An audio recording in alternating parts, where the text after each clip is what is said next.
In this video, I'm going to show you how you can fix the call failed issue here on your iPhone 15 Pro Max or really any iPhone after you update into iOS 26. Before we jump into this video, make sure to like the video and subscribe to the channel with all notifications on. It really does help with the channel and lets us know that you want more content like this. We'd greatly appreciate it. And if at any point you do have any questions throughout this guide, ask us down in the comment section below and we can help you out further. I'm going to be doing my best to reply to every single comment. But first things first, just pull down the control center and turn on airplane mode. Wait a few seconds and then turn it back off and try making a call now to see if it works. That's just called an airplane mode reset. It's just a quick fix that you can do. But if that didn't work, don't worry, we have a lot to go over here in this video. The first thing that I recommend doing is opening up your settings and then scrolling down to general, and then in general select about. And in this page, you're going to see everything about your iPhone. You just need to stay in this page for about 10 to 15 seconds. And if there's an update, you'll see a pop-up, install it right away. If your phone has a physical SIM card, go ahead and remove it with the SIM ejector tool or a paperclip and then reinsert it. But if you do have a dual SIM slot, just swap the positions.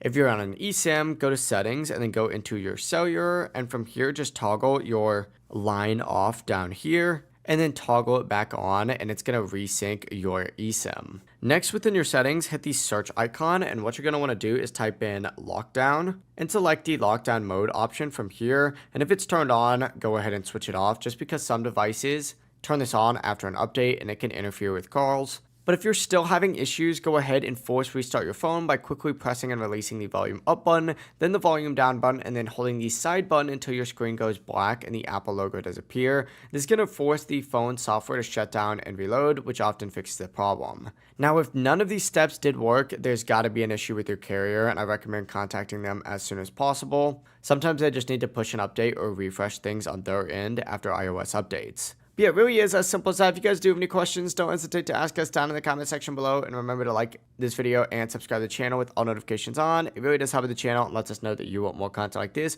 We'd greatly appreciate it. Have a great rest of your day, though. Peace.